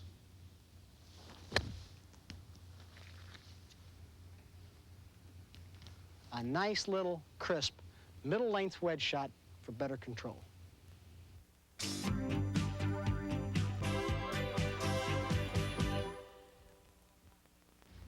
It's essential to know how to hit a short pitch shot around a green if you want to save strokes. One of the biggest misconceptions in the game of golf is that pitch shots are played with pitching wedges. Actually, 95% of the pros play 95% of the shots around the green with a sand wedge. Well, why do they do this? Well, let's take the design of the sand wedge. The sand wedge is designed so that the flange of the club hangs below the leading edge. So if you sit the club on the ground, you'll find that the only thing that hits the ground, if the club is sitting in the position it was designed, is the flange. The leading edge doesn't get into the ground. If the leading edge gets into the ground, then you'll dig on the shot, as you would if you would use a pitching wedge. Now, the second feature of a sand wedge is the flange and the width of it. You see a lot of flanges that are very, very wide. I prefer a narrow flange because it gives me a lot more versatility in playing off of soft ground and hard ground. So now we figure out, well, how do we use this sand wedge when we go to play a shot? Well, you want to use it as it is designed, meaning that here's the club sitting on the ground as you would find it sitting on the shelf. So I try to make contact with the golf ball as though it had never moved from this position, so that I take the handle of the club and I don't want it to pass the middle of my body until after I've made contact with the golf ball. Now, to make this happen, I use a grip totally different than what I would with a chip shot or with a regular shot. I take a stronger left hand and a weaker right hand, which allows me to be a little freer with the wrist and play with a little bit more hands. I stand up the ball as I would with any other shot, ball off the left heel. My grip is in that handsy position, as I call it. And then I let the club head do the work, and returning, not let the handle of the club pass the middle of my body until after impact, like this.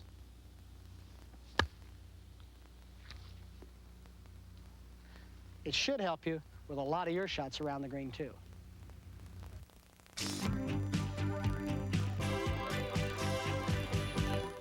The average golfer either has a shot coming into the green too hot or too soft. He really doesn't have any consistency on it. He either tries to play the ball back in his stance and drill the ball into the ground, or he tries to play the ball up in his stance and tries to lift it up on the green. Well, obviously, he's not going to be very consistent. So what he really wants to do is try to catch the ball at the bottom of the swing, and that's by placing the ball off the left heel and use a great deal of hands and returning the club to its original design position. And I think he'll find himself to be a lot more consistent with that type of shot.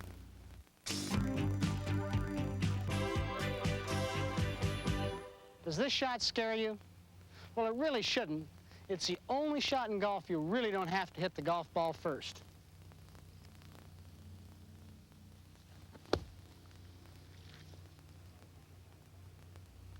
The sand shot is obviously played with a sand club.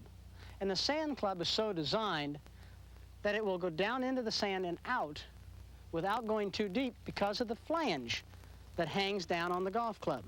This is the part that controls the depth of the shot. And the depth of a sand shot is far more important than how far you hit behind the ball. I really don't worry too much whether I hit an inch, 2 inches, 3 inches behind it, but I always worry about how my hands are at impact. Now, let's take the address of the ball. Instead of having the ball off the left heel, I move the ball up into the instep of my left foot, which means it's maybe 1.5 inches, 2 inches in front of my heel. But I still enter the sand approximately off my left heel.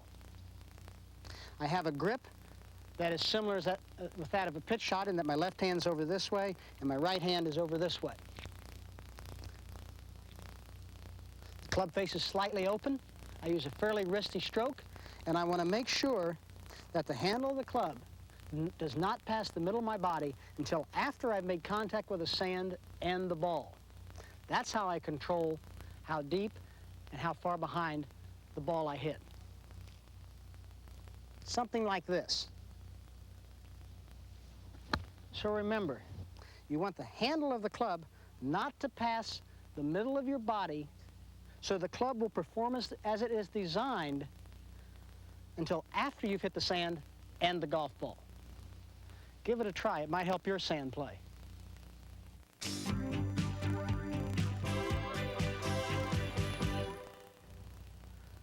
I think the real thing about a bunker shot for the average golfer is that he's terrified of the sand, and he really is afraid to go ahead and just play a nice normal shot and let the club head do the work. The first guy, he tries to help it out of the sand, and he either hits the ball right in the middle and nails it across the green, or he hits it fat and doesn't get out of the bunker. The second fella, he thinks, well, if I take out enough sand, surely the ball's going to come out too. So he stands here, and he's got a big old long swing and tries to drill the club through the sand. Well, really, to play a sand shot, it's a very delicate shot. You want to hit just a little bit behind the ball.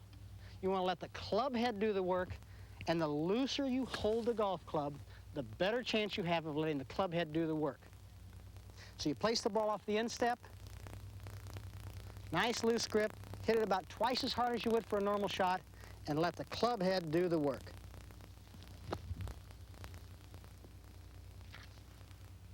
I think your sand play is about to improve.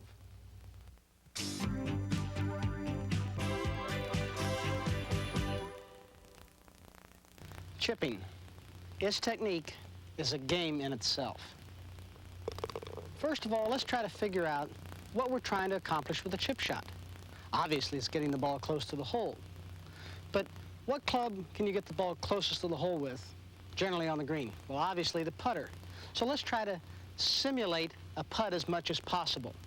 So first thing we have to do is get the ball on the green. Well, I try to get the ball on the green with a chip shot as soon as possible, say in the first 3 or 4 feet.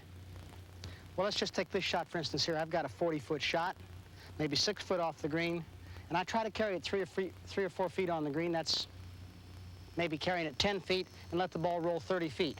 Well, for this shot, I've selected an 8-iron. If I had a longer shot, maybe 60 feet, I might select a 6-iron. If I had a shorter shot, maybe 20 feet, I might try to carry it 10 feet and roll it 10 feet with maybe a pitching wedge or a sand wedge. Of course, a lot of it depends on the cut and the speed of the green, too. But that's how I select a club to try to simulate a putt and get the ball rolling as quickly as possible. Now let's go to technique. The technique of hitting a chip shot is, first of all, in the grip. I want to try to make my hands be as much opposite each other as I possibly can and opposing each other. I use a reverse overlapping or a putting grip. Put my hands opposing them, turn my elbows out. This allows me to be in a position of not being able to use my wrist. Unlike pitching, where you use a lot of hands, in chipping you want to take your hands out. I then make sure that the ball is placed in the back of my stance, somewhere near the right foot. And the worse lie I have, the more I play the ball back. And also, I want to make sure that the club angle, or the shaft angle, is ahead of the ball. And of course, the worse the lie, the more the shaft will be moving ahead of the ball. I take a relatively wide stance. I've got the ball placed in the back of the stance. My hands opposing each other. And from this point here, I've got everything locked. I just hit it with my shoulders.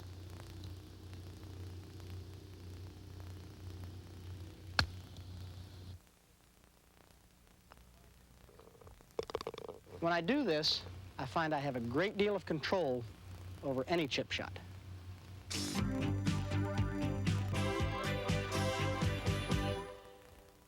The most common problem of the average golfer is consistency of distance, not accuracy. He tries to help the ball too much and uses his hands too much. So I think if you use this method of taking your hands out of it, your shaft ahead, and hitting it with your shoulders,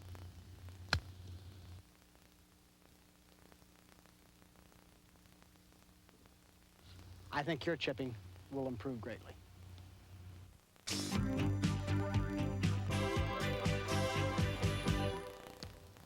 Putting is no different than any other golf shot. Without a good setup, you haven't got a chance. There are three basic fundamentals in the setup for putting. First of all is the grip. With the grip, it'll be no different than any other golf shot. I want my hands opposing each other and opposite.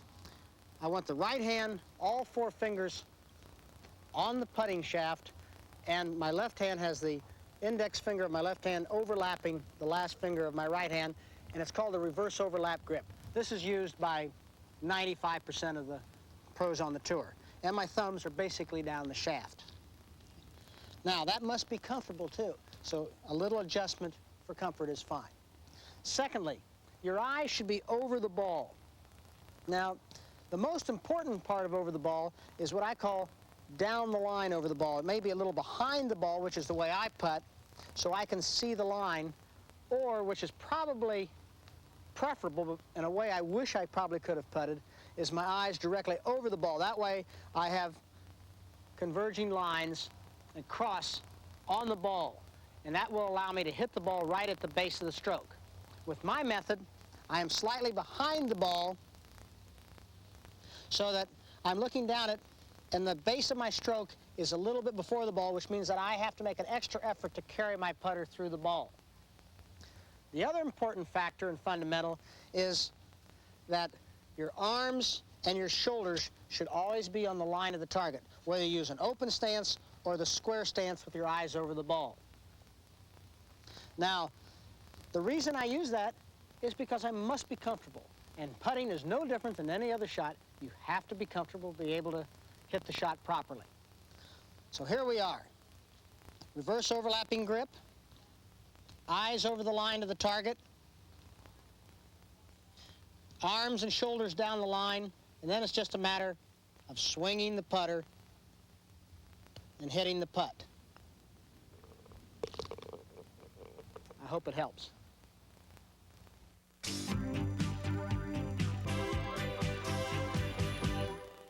When you go to the golf course, you see all kinds of golf swings. When you go to the putting green, you might see anything. You see guys bent way over here, hands apart. You see guys putting on the side. You see guys standing straight up. And you see very few of them paying much attention to the fundamentals that should make you a good putter. Let's review. First of all, I want my hands opposing each other so that I can be as square to the line of the putt as possible. Secondly, I want to make sure that my eyes are down the line of the putt. Whether they be over the ball or slightly behind it, it's a matter of preference. And third, I want to make sure that my shoulders and my arms are square to the line of the putt. If you follow these basic fundamentals, I think you've got a chance of being a pretty good putter.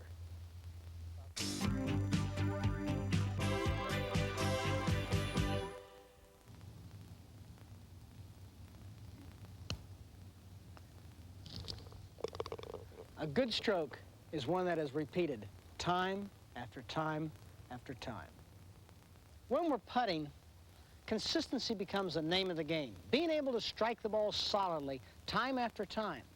And I think there are two elements that I think are very important in my stroke that could help you develop your stroke and be a better putter.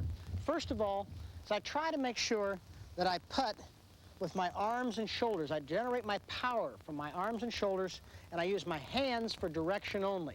Once I set my hands, I then allow the arms and shoulders to dictate how hard I'm going to hit the ball. Secondly, is that the pace of the stroke or the tempo of the stroke is developed by the swing of the putter, the weight of the putter swinging back and forth. In other words, if I have a short putt, I take a very short swing and I let the putter swing back for short. If I have a longer putt, it swings longer. But the weight of the putter dictates the pace of the stroke. I put those together and I should be more consistent. It should look something like this. Here I am over the ball, and I'm thinking, okay, I've got about a 12-foot putt. I want to make sure that I swing with my arms and shoulders, and I want to swing the club back a reasonable distance so that I can swing it through with the weight of the putter and cause the ball to roll over slowly and evenly and stay on the ground and give myself a much better chance to be consistent to make all the putts that I need to make when it's important.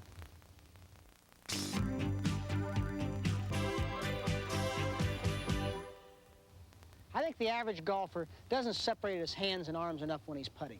And what I mean by that is he tries to use both his hands and his arms for direction and for power. And what results is that they start acting independently, and it sort of pulls the putter off the line and distorts the stroke. Now, this is what he might look like.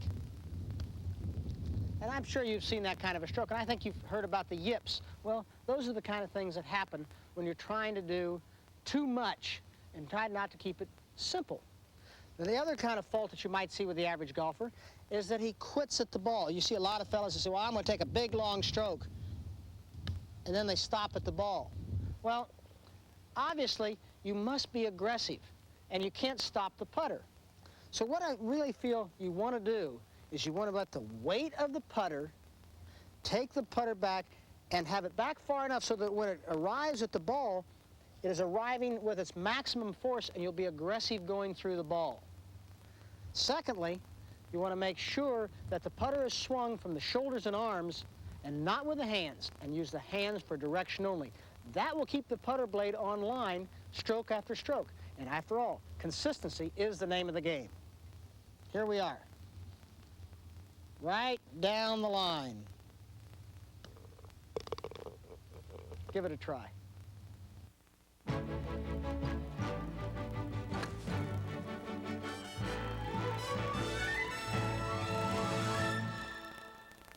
The most fortunate thing ever to happen to me as a golfer was meeting an exceptional teacher almost as soon as I started playing. There have been some fine self-taught golfers over the years, but I believe most people will progress faster with sound instruction. My teacher throughout my entire career has been my good friend, Jack Grout, and I've invited him along to offer his thoughts on that and other aspects of this great game. When I was 10 years old, Jack, I remember my dad used to take me out to the golf course, and he'd had his ankle operations, and he had needed a walk, and he couldn't make a golf game. So he took me along, and we sort of walked and played one hole, and he'd play one hole, I'd carry the bag, and then he'd have to rest about 20 minutes, and I'd have to chip around the green. And we did this several times, and finally one day he said, how would you like to learn something about the game of golf? And how would you like to take some lessons? And I said, well, I think that would be great. And of course, a very fortunate thing happened for me about that year, and that was the year that, 1950, that you came to Scioto Country Club. I went over to your father's drugstore one evening, sometimes in February or March, and your father recognized me, and he came to me and he said, I understand you're going to have a junior class lesson this year for the boys and girls. I said, that's right. I said, boys from 10 to 16. He said, well, I have a son 10 years old. I would like for him to be in your class lessons. And I said, all he has to do is when school is out in June, is I'm going to have a couple of women up there to take the boys' names and the girls' names down and start the class lessons on a Friday at 10 o'clock. And the first one there was you. Well, Jack, if you were going to start a junior class, like you did 33 years ago. How do you start a youngster? How do you get him started? Well, first thing I do, Jack, is get the grip. That's the most important part of the swing. I'm positive of that. And be as plain as I could, I would say that if you walked into any first tee in any golf course in the United States or America or all over, and you saw the first 100 people hit a ball, 99 of them would have a poor grip. So I've always been concerned with the grip first. You sort of taught me to learn how to hit the ball a long way and learn how to control it later. Right. And I've sort of felt like that was a pretty good policy, to teach a youngster to really learn how to have fun and go out and just pop it. And then all of a sudden, as he gets a little bit older and he starts to think a little bit about trying to score, then you try to keep him on the golf course. Now, how did you do that with me? Well, I don't know. You just, whatever I'd say, you would do. And I would draw a comparison with baseball pitchers. All great baseball pitchers had a fastball, which is power, speed. Lefty Grove, all the fellows that could really smoke that ball would turn out to be great pitchers. And they learned to throw the hard fastball first, hard ball first, then learn control. It's the same thing in golf. You learn to hit the ball far and then learn control. And I still believe that's true. Is to be able to hit the ball far and hit it high. And you were one of the exceptions. I mean, you just hit the ball far right from the go, and you wanted to hit the ball far right from the go. And from there on, you learned control. Jack, you've had a lot of the pros through the years, and a lot of the amateurs come to you. You have, I know Ray Floyd comes to you an awful lot. You have probably had 30 or 40 of the pros on the tour come to you from time to time. How do you handle them differently than you handle me, or what do you try to do with somebody when he comes to you? Well, all swings are different, you know, as Jack. I mean, some of them are flat, some of them are upright, some are short, some are tall. But I usually take what they have and then I try to practice on what they're bad with. In other words, all these players come to me with good grips, or they wouldn't be there to be a fine player. Now, some of the fellas possibly don't practice as much as they ought to, but I mean, I always try to help all the fellas. I've had a lot of amateurs come to me that I'm sure that I've improved in time. Some of the fellas are, as you know yourself, they're impossible. Oh, sure. So some people just can't play the game. That's all. You get a lot of women come to you too, Jack. Yeah, a lot of pretty good women players. What do you do with the women? Do the same thing that women do with men. I mean, but women don't have the strength that men have. They have the strength, but you can generate speed with full turning, better understanding of the inside movement, backswing, hit the ball from the inside. Well, you just struck on something right there that I've always appreciated. You taught me. You said understanding. You always taught me to understand what I was doing with the golf swing, understand the moves of the golf swing, not only how to do it, but why to do it. And I think that has probably been the greatest thing that you taught me, is teaching somebody, you know, why you do something, and then they understand it completely, and if they can understand it, then they can become their own teacher. I remember Bobby Jones, he sat down with my dad and I, and matter of fact, it was at Richmond in 1955. It was the first national amateur I qualified for. And Jones sat there and he said, you know, Mr. Nicklaus, and he said, and you, Jack, he said, you know, he says, I was a good player when I was a youngster, and you know, because you knew Bob Jones and saw him grow up. And he said, I didn't become a great player until I learned how to correct myself on the golf course. And as I was playing around the golf, if I got myself in trouble, if I didn't know why I got myself in trouble, then I would have a bad round. And he said, you know, you've heard of Jones's 8 lean years. He said, I went through those 8 years, and every time I had a problem, what do you go back? Was it Stuart Maiden? Stuart Maiden, yeah. Yeah, he used to go back to Stuart Maiden. He says, okay, Stuart, what did I do wrong? And Stuart would help him, and pretty soon he learned what to do. And that's what you did to me. I always ran back to you as a kid. Every time I played a tournament, I'd come back and you'd say, come on, Jackie boy, let's go out there and hit some more. You'd have me playing 36 holes, hitting balls in the morning, hitting balls at noon, hitting balls at night. And, but I wanted to do that, but you but each time we played, you made me learn something of why I was doing something, the mistakes I made. And I think that was the greatest thing you ever did for me, because it allowed me to graduate from being dependent on you to being dependent on myself. Well, Jack, you know, you were an exception to all rules of the game. What do they say? Some people are born to be great, and some people are, what is it, learn to be great or whatever. But you had great ambitions, and you were a strong lad, and you're wide awake, and you're a smart fella. You were smart when you were a kid. You wanted to learn the game. You did everything I asked you to do. I've seen you practice in windstorms that a brave man wouldn't venture out there in. I've seen you. I would say to you, I said, Jack, if you ever play in Scotland, you're going to have to learn to play in the heavy winds, the hard winds. I've seen you practice in rain. I've seen you practice in snow, hail, whatever. And you didn't care. You just wanted to play golf. Well, I remember how many times in the wintertime at Scioto, we used to go down the first fairway, and the snow would be on the ground, and we'd take a shovel and a broom, and we'd go cover a flat spot off with, you know, get the snow off of it, and we'd hit balls. Of course, you couldn't pick them up because you couldn't find them. You couldn't lose them. Yeah. And we'd just wait till the next snow, and we hit everybody's practice balls that were in the club. Then we'd try to figure out a way to separate them in the springtime. And then that one year we put the half a Quonset hut up. Yeah, that was nice and warm on me. Oh, that was great. I mean, we put this half a Quonset hut up here, and we put a heater back there, and we hit balls out in the snow all winter long. And you used up all my balls. I used up all your balls, all my balls, and all everybody else's balls. Well, that seemed like a long time ago, Jack. Jack Grout, it was a long time ago. It was great, and I've always admired the way you and your family, and I've admired the way you've played, handled yourself like everyone else, and you're a great champion. Thank you. Jack, you know, something that you and I have done every year is that at the start of the winter season, before I go on tour, you've always gotten me to come down and say, okay, you know, or at least I come down to you and I said, Jack, I'm a beginner. And you've started me out fresh. We start with the grip, the stance, and everything. And, you know, why do you think that's a pretty good practice for most people? Have to review the fundamentals of the game, the hands, the feet, and the stance, posture, and everything. Doesn't make any difference how good a player you are. It don't make any difference. You can fall into bad mistakes by just thinking about it sometimes, laying off, say, in the wintertime like people do. Oh, you forget sometimes. You're thinking sometimes something different that might improve you.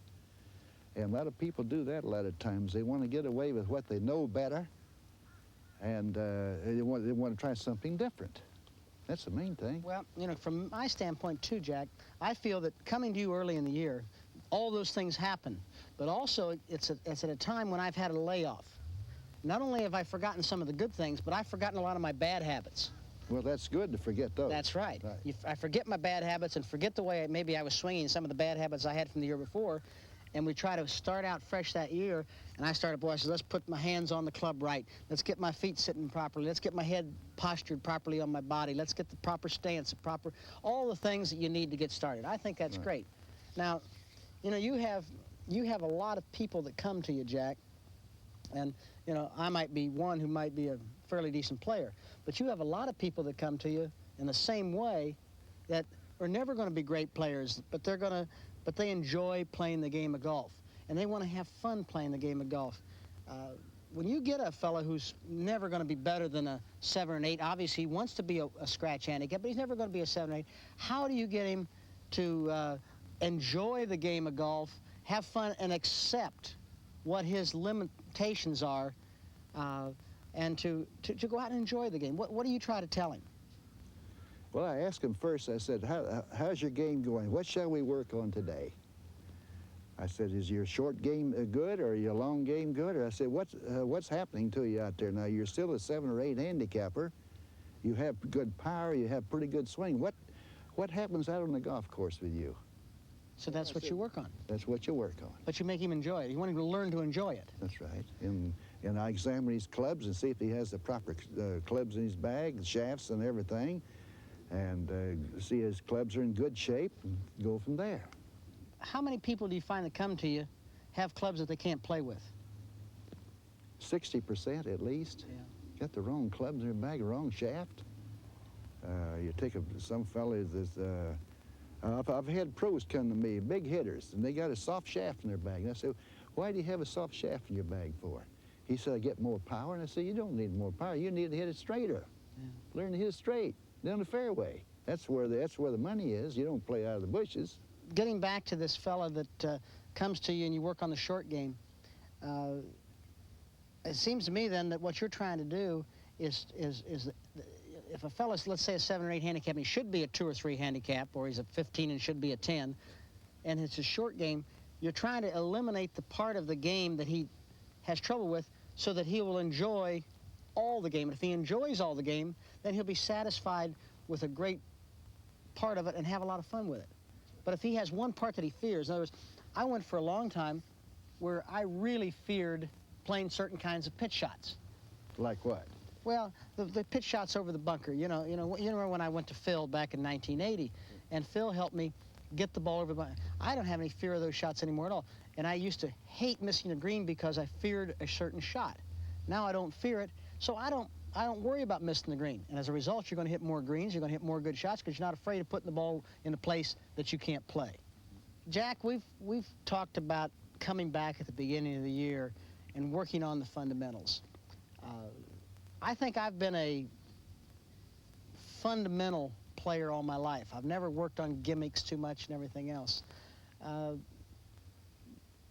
you try to do this with everybody? Do you think that sometimes there are little things or gimmicks that people can have, or do you try to go back and take a fella and say, okay, you've got a bad grip, but I'm going to work with that bad grip and try to fit that to your game, or are you going to try to change the fella's grip?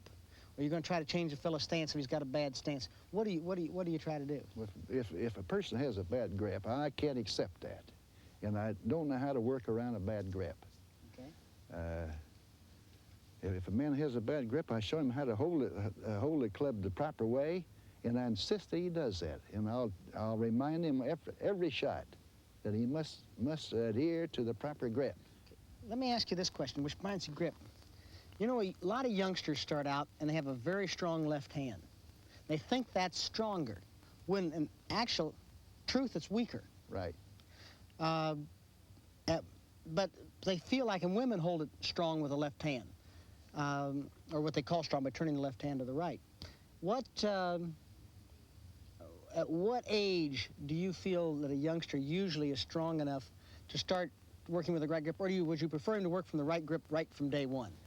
No, when a boy or girl is about 8 or 10 years old, their hands aren't very strong. And I would insist for a while to have the left hand over so they can see 2 or 3 knuckles for a while, and turn the right hand under, and so they can hit inside and get some power on the shot.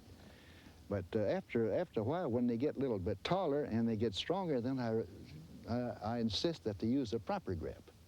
I insist on that. Now, other than the grip, I always like to think that the shoulders must turn full. If I stand right angles to a person, say they're shooting the ball north and I stand east, I insist that I must see the right shoulder blade on the backswing. That is a full turn. That's 90 degrees or better. That is correct, and you must be that position. Some people like to play with their hands all the time, just move their arms and hands back and forth without any footwork at all or any turn of the hips and shoulders, and they'll never make a great player. I'd always like to think that if a person's starting out, that every person can make a great player. Okay. They have possibilities of making a great player. And without these fundamentals, you can't make a great player out of a person. Give everybody the equal chance. That's what I try. Can't make a silk purse, can you? Nope. Can't do it.